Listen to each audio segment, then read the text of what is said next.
So when is the best time to buy real estate? I'm gonna go over that question here in this video. This is a common question that I get a lot, and you wanna stick around for this one. So what's going on, everybody? This is Rich, your local coastal Maryland and Delaware realtor. My contact information is gonna be down below in the description. So I have people that reach out all the time and I love it. Never too busy to answer any questions. Love to help. So reach out, don't be shy. But without further ado, let's hop into this video here. So I'm coming to you from on the road in the truck. Apologize for the setting here, but it's a good thing. I'm out running around, and I just wanted to make a quick video and just talk about a question that I get a lot, like when is the best time to buy? And I always like to start with, it's whenever you're financially ready and able, and you've done your research and you've spoken with your lender, you know your numbers, and you're ready to go. And it's one of the hardest things to do is time to market. But if you're ready and ready to go, I always recommend, and what I've seen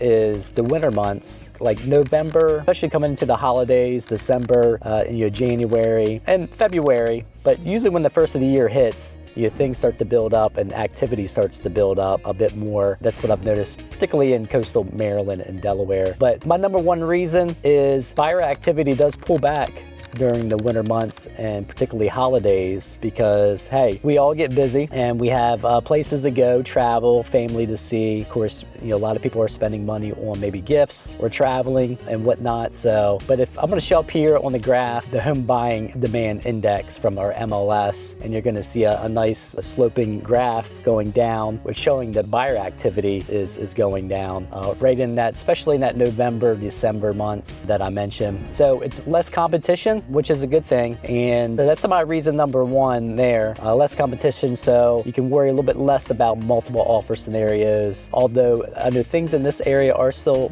selling pretty well, but days on the market can go up a bit, so listings can start to sit a little bit more, so sellers could be a little bit more open to negotiating, of course, creating that win-win for both sides. All right, so the second point I wanted to make too is, when it starts to slow down, buyer activity and buyer demand starts to pull back, we can get a little bit more inventory coming onto the market, or sitting, I should say. Not always, I'm recording this video in 2025, and in this area, inventory is still on the lower side, but it has come up a little bit to where I wouldn't say it's a balanced market. It's still leaning a little bit more towards on the seller side, but I think it's coming a little bit more to that balance point there. And particularly in the wintertime, again, listings are going to sit a little bit longer. Sellers are going to be a little bit more open to negotiation on there. So let me just talk about the third point that I had, buying in the winter months. Usually if a seller lists their home in the wintertime, they're usually serious about selling. Not to say that they would be desperate or anything like that, but they may be serious, especially during the holidays. Some sellers may choose just to put things on hold, hit the pause button, then when the new year comes, allow showings again, just because, particularly if it's their primary home, they're decorating, having family in and out, visiting, they might not want to be bothered with it. But if a house is ready and available to show, you can bet that they're serious and they may want to make a deal. Versus sometimes in the spring market, you might see a lot of inventory start popping up, and a seller may not be necessarily serious, but they're like, hey, I kind of want to sell, and I probably would sell if I could get this high price for it. You might get a little bit more of that. And on the other side too, for sellers that are selling, usually buyers that are out in the wintertime, in those months that I mentioned, they're usually pretty serious too. So it's all about, again,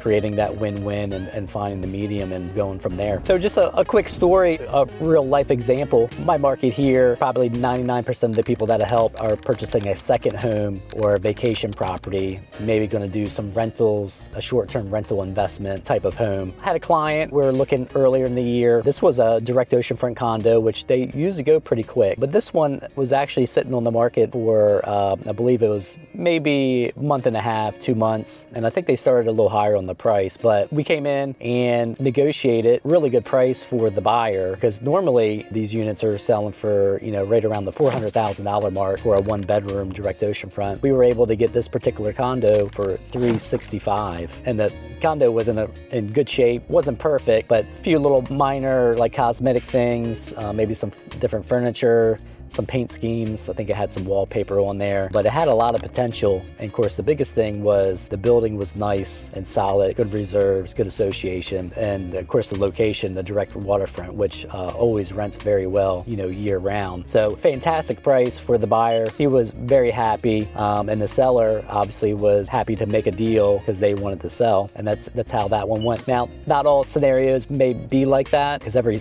purchase or situation is a little bit different, but in that case, that's a prime example. Finding something in kind of like the winter slower months, you could probably find a really good deal like that. So there we have it. Hopefully that has helped. And again, you know, you could find deals any time of the year. Again, it's kind of coming across the right situation at the right time with a place that, you know, you like as a buyer that would work for you, and of course the seller and what they're willing to do, you know, with that. But the point of this video, I get that question a lot, and I think those time frames where it gets a little slower on the winter months, particularly holidays coming into the new year, because people get busy, is the time to really scoop up a deal and to buy a property. But again, you can get a good deal any time of the year. And again, the main thing you want to make sure too is obviously that you're ready to buy and you're not forcing anything. You want to be ready financially and have your research done and ducks in a row there. So if you have any questions, leave a comment down below. Love to hear your feedback, what your thoughts were. Of course, appreciate you tuning in. And if you don't mind, just share the love, click that like button, hit the subscribe button so you don't miss any of the content that I come out with every week. And until next time, I'll see you soon.